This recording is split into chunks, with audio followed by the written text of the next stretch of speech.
Nous allons à présent méditer un texte de la parole de Dieu et j'ai choisi de revenir à un épisode de la vie de David, du roi David. Je vous invite à lire dans 2 Samuel au chapitre 8 à partir du verset 15. Ah, il y a les enfants, excusez-moi. Ah, je ne savais pas qu'il y avait un problème pour les enfants. Merci vraiment d'avoir préparé cela pour eux.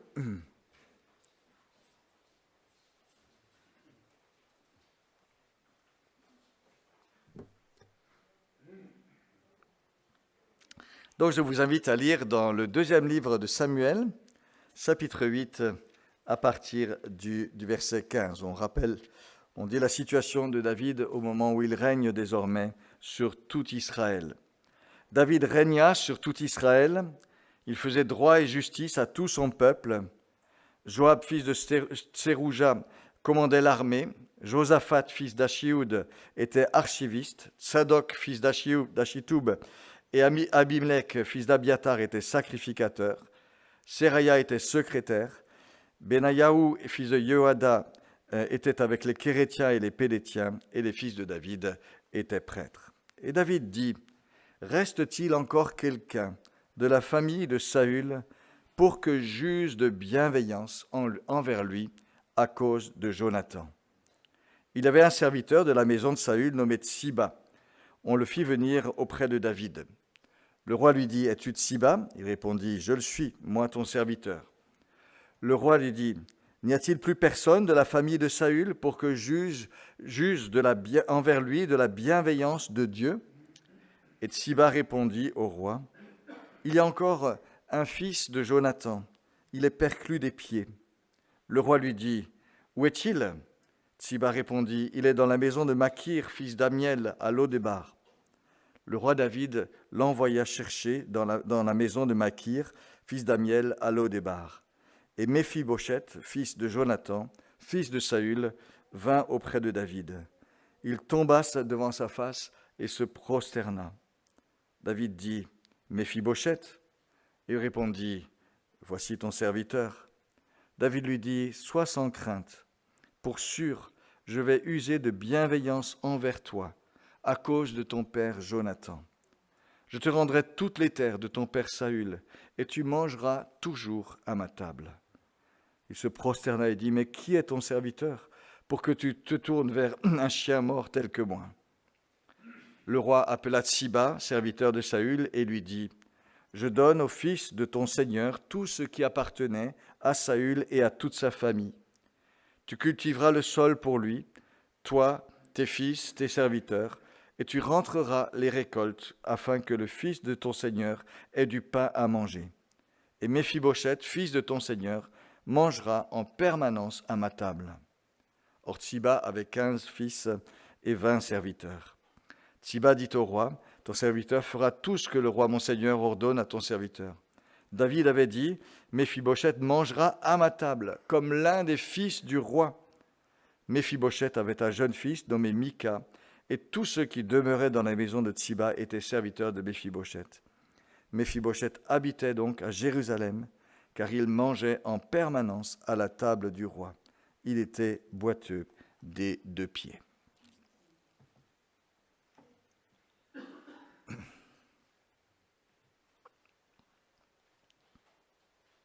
J'ai un petit souci de PowerPoint, ça va venir.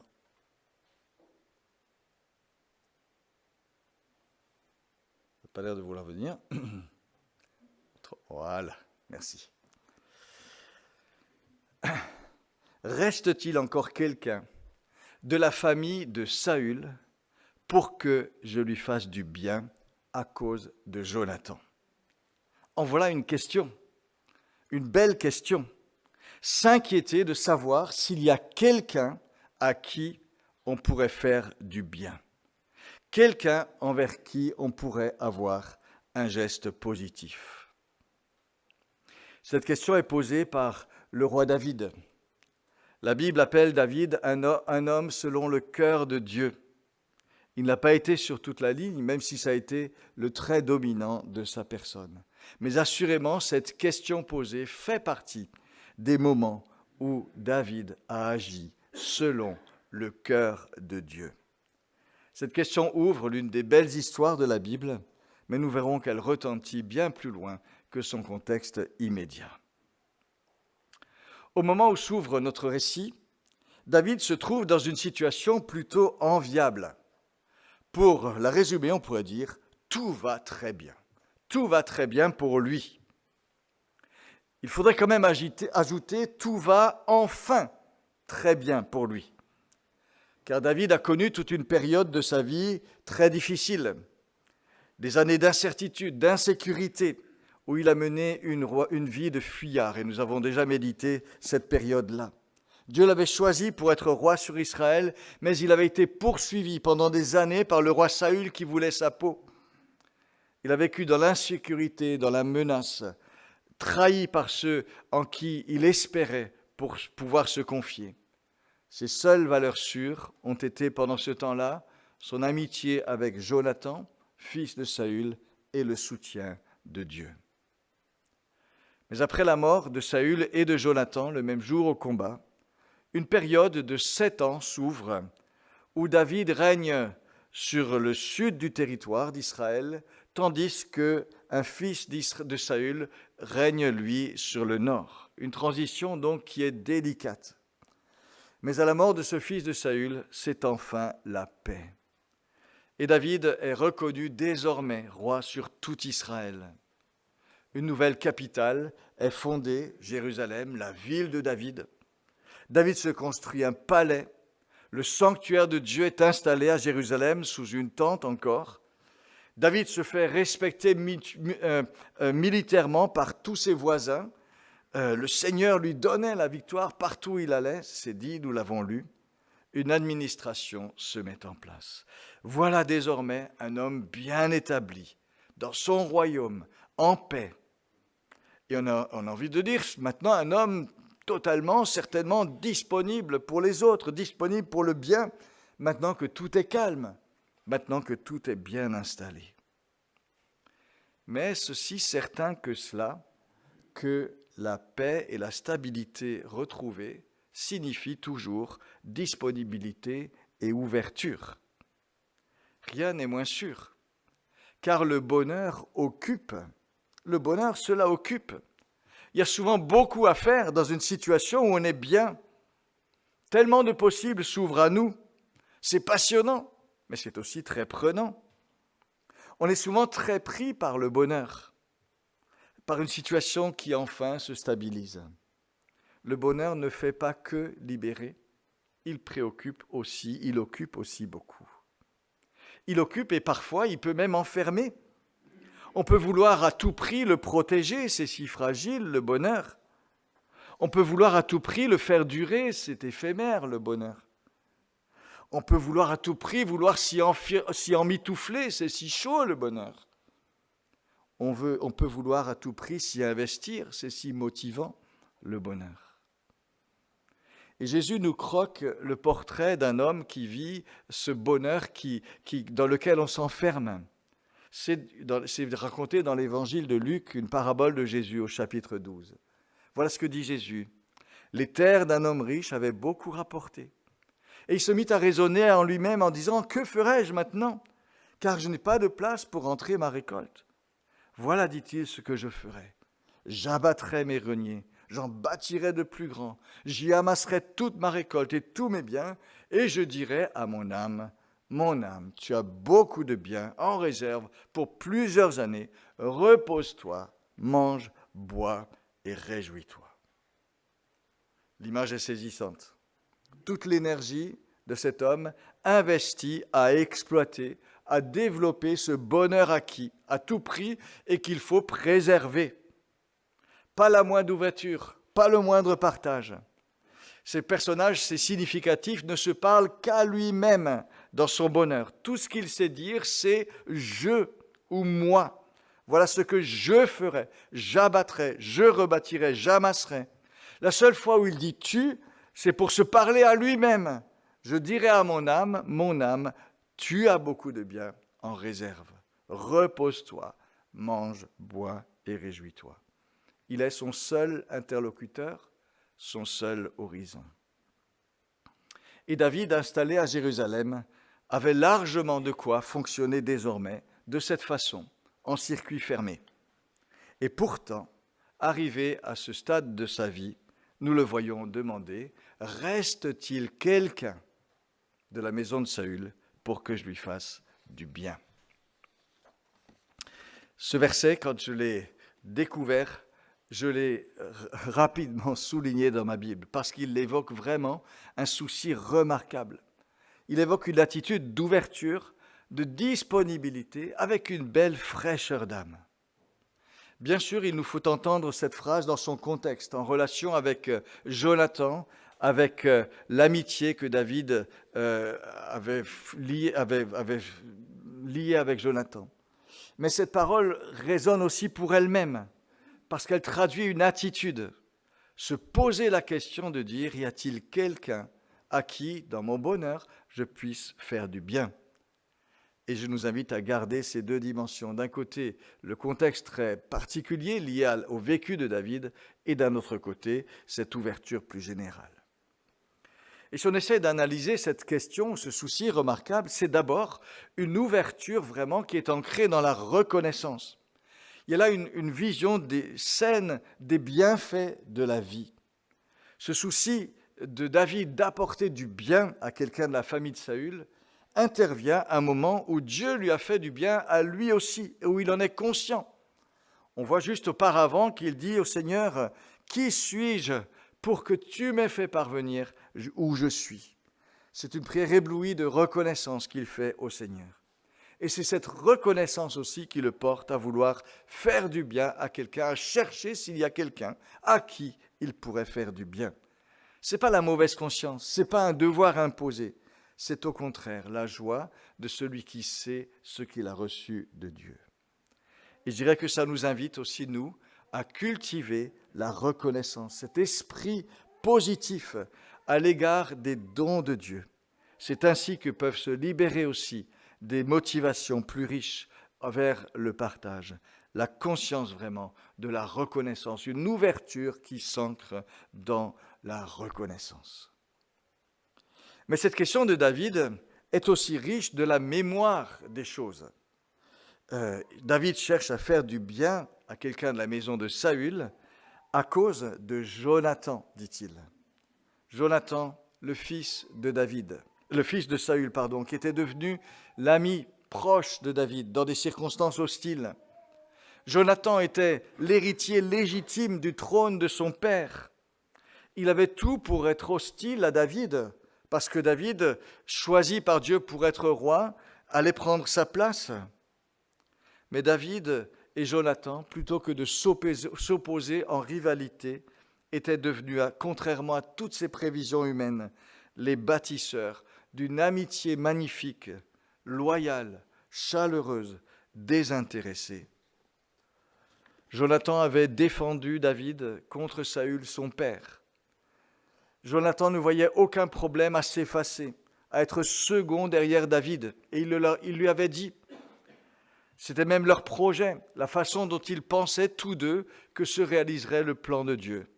En disant, voilà, David, toi tu seras le roi, et moi, Jonathan, je serai second à tes côtés.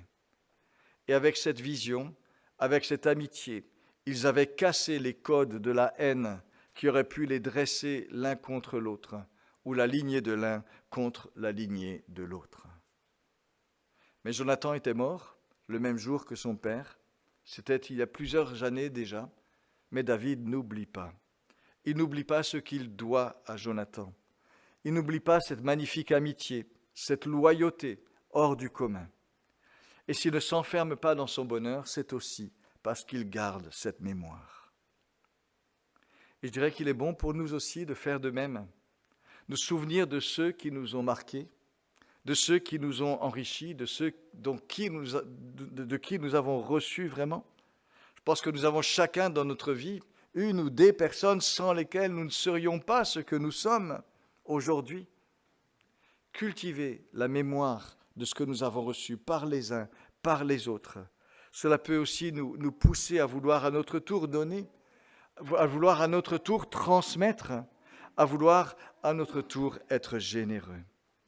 Et c'est une autre façon de valoriser, de capitaliser la mémoire, la faire rebondir en générosité pour d'autres. J'ai eu l'occasion ces derniers jours de faire pas mal de peinture du côté du presbytère. Une des choses qui m'a aidé, c'était de me rappeler, lorsque nous sommes arrivés à Paris, une équipe était là en train de travailler à l'appartement que nous allions occuper. Et c'était une image qui m'a toujours frappé, de dire, mais c'est formidable, ils se sont mis en quatre pour nous. Et cette mémoire m'a vraiment accompagné au moment où moi je faisais mes petites peintures pour Alain qui va venir au presbytère. Vous voyez, cultiver cette mémoire nous donne la joie du partage. Et je vous invite à vraiment savoir cultiver cette mémoire de ce que nous avons reçu. Ça ouvre aussi à la générosité. Mais cette ouverture de David qui désire faire du bien à quelqu'un de la famille de Saül est aussi ancrée dans la loyauté. Au tout début de leur amitié, David et Jonathan avaient fait un pacte. La haine de Saül était devenue manifeste contre David. Les deux amis avaient été obligés de se quitter.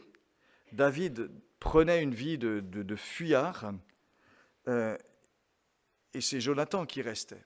Et pourtant, c'est Jonathan qui se voyait un avenir plus incertain que celui de David. Car Jonathan savait que Dieu avait choisi son ami. Et c'est ainsi qu'ils ont fait un pacte d'amitié. Et voilà les termes de ce pacte. « Si je suis encore en vie, disait Jonathan, tu useras envers moi de la bienveillance de l'Éternel, et je ne mourrai pas. Tu ne me retrancheras jamais ta bienveillance envers ma maison, pas même lorsque l'Éternel retranchera chacun des ennemis de David de la surface de la terre. » Voilà ce qu'ils s'étaient dit l'un et l'autre. Et dans notre récit que nous avons lu, le chapitre qui précède vient juste de rapporter la façon dont Dieu a délivré David de tous ses ennemis. Ce dont Jonathan avait parlé. Lorsque Dieu t'aura délivré, tu te souviendras de moi. Et arrivé à ce point où David a été ainsi délivré de ses ennemis, il n'a qu'une hâte, celle d'honorer la parole qu'il avait donnée, accomplir ce serment d'amitié qu'il avait conclu. Et David nous invite ici, par son exemple, à être aussi des hommes et des femmes fidèles à nos engagements, fidèles dans nos amitiés, en cultivant une vraie loyauté les uns avec les autres, une loyauté qui se traduit concrètement, pratiquement, et ceci dans la durée, et ceci par-delà les circonstances favorables ou non. Cultiver ces loyautés, être fidèles et loyaux dans nos actes, en manifestant concrètement notre fidélité, notre solidarité. Nous vivons dans une époque qui valorise beaucoup les contrats sans engagement. Développons au contraire des attitudes de loyauté, d'attachement qui tient et qui veut le montrer. Une ouverture donc ancrée dans la loyauté. Mais cette ouverture de David, elle s'ancre aussi dans la foi de David. Car le modèle et la source de cette ouverture si positive et si loyale, elles trouvent leur racine en Dieu lui-même. Et c'est intéressant de voir que lorsque David reformule sa question auprès du serviteur de Méphibosheth, il dit « N'y a-t-il personne de la famille de Saül pour que juge envers lui, non pas simplement de bienveillance, mais que juge envers lui de la bienveillance de Dieu ?» Ça dit où est la source. Et c'est d'ailleurs le même mot que David avait employé, le mot de bienveillance, mais vraiment en ajoutant la bienveillance de Dieu. Et il reprend là également aussi les mots même de leur serment d'amitié avec Jonathan. Là aussi, Jonathan avait dit, si je suis en vie encore, tu useras envers moi de la bienveillance de l'Éternel, quoi qu'il arrive dans l'avenir. Ce mot de bienveillance est en effet un mot qui caractérise Dieu dans la Bible.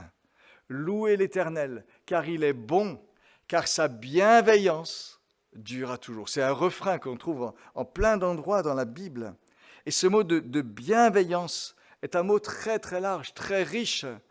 Il signifie la miséricorde de Dieu, le fait de prendre pitié de quelqu'un dans sa situation. Il exprime le fait d'être plein de bonté envers quelqu'un. Il dit des sentiments de bienveillance, de vouloir le bien. Il parle aussi de loyauté, ce mot. Il parle de grâce imméritée. Quand on parle de la grâce imméritée de Dieu, on emploie encore ce mot. Et il parle d'un souci sincère de chacun de nous. C'est ça, notre Dieu. Notre Dieu est riche en bienveillance, dans cette bienveillance loyale, généreuse, qui a souci de nous. Et ce modèle de bienveillance fidèle, David et Jonathan l'ont puisé vraiment dans leur foi en Dieu. Et c'est une invitation pour nous aussi à bien méditer la façon dont Dieu se relie à nous pour donner aussi consistance à nos relations les uns avec les autres selon ce même modèle. Toute la Bible nous invite à cette méditation. Comme Christ vous a accueilli, accueillez-vous. Comme Dieu vous a fait grâce en Christ, faites-vous grâce. C'est vraiment trouver notre source, trouver notre inspiration dans ce que Dieu fait pour nous. Et il y a là, dans la bienveillance de Dieu, une source d'inspiration et de défis inépuisables. Il y a donc un bel ancrage dans cette question de David. Une question qui marque une ouverture, ancrée dans la reconnaissance, ancrée dans la mémoire, ancrée dans la loyauté, ancrée dans la foi et la bienveillance de Dieu. Mais cette question de David témoigne aussi d'un regard singulièrement ouvert sur le prochain. Si on la détache de son contexte particulier, de l'histoire de David et de Jonathan, elle devient une question d'une belle générosité. Y a-t-il quelqu'un à qui je pourrais faire du bien? Y a-t-il quelqu'un à qui je pourrais faire du bien? C'est la substance même de cette question. Maintenant, imaginez qu'avec cet état d'esprit et avec cette question-là, nous commencions chaque journée, chaque matin me dire, en me levant, y a-t-il quelqu'un à qui je pourrais faire du bien? Voilà d'un coup notre regard sur l'autre qui s'éveille, qui devient curieux de lui. Voilà tout d'un coup une flamme qui anime notre regard. Voilà d'un coup une sorte d'ouverture qui s'installe en nous. Et je trouve que c'est intéressant de recevoir cette question aussi en nous disant, voilà une attitude qu'on pourrait cultiver aussi pour nous au quotidien de notre vie, pas juste dans une situation particulière comme celle de David dans ce cas-là. Il faut reconnaître que nos premiers réflexes sont parfois un peu différents. Nous espérons, nous nous efforçons souvent de préserver notre petit espace avec nous, avec notre smartphone, avec nos projets, avec notre petit cercle personnel et familial. Et il arrive parfois que quand quelqu'un entre dans cet espace qu'on veut préserver, ou nous oblige à l'ouvrir, on se sent un petit peu agressé plutôt. On dit, qu'est-ce qu'il fait là? Pourquoi? Et on se blinde un peu au quotidien pour préserver notre espace. Et on perd cette curiosité de l'autre, cette belle curiosité de la rencontre. Y a-t-il quelqu'un à qui je pourrais faire du bien? Et je trouve que cette question posée peut devenir un état d'esprit en nous, si elle libère finalement un état d'esprit fécond, s'il libère en nous l'envie d'être en toute simplicité le prochain de ceux qui me côtoient. Alors il ne s'agit pas bien sûr de se penser comme le sauveur universel qui va faire du bien à tout le monde. Non, mais y a-t-il juste quelqu'un à qui je peux faire du bien? Juste cette ouverture de cœur, cette ouverture de vie. Je trouve que cette question est vraiment très belle. Et je dirais que c'est une invitation à penser nos relations, à penser nos rencontres comme des occasions de bienfait, comme des occasions d'enrichissement. Et je dirais que vraiment cette disposition, c'est là une disposition à cultiver aussi, pour accueillir à l'avance nos relations ou nos rencontres dans une lumière bien plus positive. Et je nous suggère donc de garder cette question quelque part au fond de nous, pour nous dire un peu régulièrement, y a-t-il quelqu'un à qui je pourrais faire du bien, pour cultiver en nous simplement cette attitude qui nous rendra disponibles et heureux de pouvoir aller vers ce qui se présentera, vers les personnes, accueillir les rencontres qui pourront être faites. Notre récit donc nous invite à cela, me semble-t-il. Mais notre récit nous dit aussi qu'une telle attitude peut déboucher parfois sur de vrais miracles. Et voyez la façon dont Méphibosheth, le fils de Jonathan, se retrouvera d'un coup totalement transformé, totalement relevé, parce que David s'est posé cette question et parce qu'il lui a donné une suite positive. Cet homme, Méphibosheth, vivait depuis près de 20 ans dans l'ombre, dans la crainte de représailles contre la famille de Saül. Le voilà soudain reconnu, bienvenu et libre d'exister auprès de David. Cet homme vivait dans la honte de faire partie d'une famille déshonorée, mise à l'écart, et David le relève. Et David lui rappelle la mémoire de Jonathan, son père. Et David honore cette mémoire. Et on assiste à un véritable miracle de grâce pour cet homme et de bonté qui se manifeste tous les jours dans le palais de David. Méphibosheth l'exclut. De plus, Méphibosheth, handicapé des 2 jambes, se retrouve chaque jour à la table du roi, à côté de Salomon l'érudit, à côté de Tamar la charmante, à côté d'Absalom l'élégant, de Joab l'impétueux. Chaque jour dans le palais, on entend un clic-clac là de béquilles du côté de la table du roi. Mais c'est un bruit magnifique dans le palais de David. Un bruit qui parle de grâce, d'accueil, de réhabilitation. Un bruit qui parle de dignité reconnue, donnée et assurée. Et tout ceci à partir de quoi ? À partir d'une question, d'une volonté de sortir de soi pour aller vers l'autre de la part de David. Il y a là vraiment un très beau miracle du point de vue de l'humanité. On assiste à une bienveillance qui relève, qui donne une place, qui garantit un statut. My life matters. Ma vie compte. Je me sais reconnu. Et je dirais que c'est vers ce genre d'accueil que nous devons tendre dans nos relations, qu'elles soient personnelles, qu'elles soient communautaires. Assurer à l'autre qu'il a sa place, qu'il compte. Et on pense aussi aux personnes handicapées, comme Méphibosheth l'était. Et je pense que nous pouvons juste faire une petite application très concrète. On est en train de faire un élévateur pour des personnes dans ce cas-là. Des personnes handicapées qui arriveront parmi nous, quand on aura fini ces travaux, pourront aussi se dire « Oui, je suis accueilli dans cette maison ».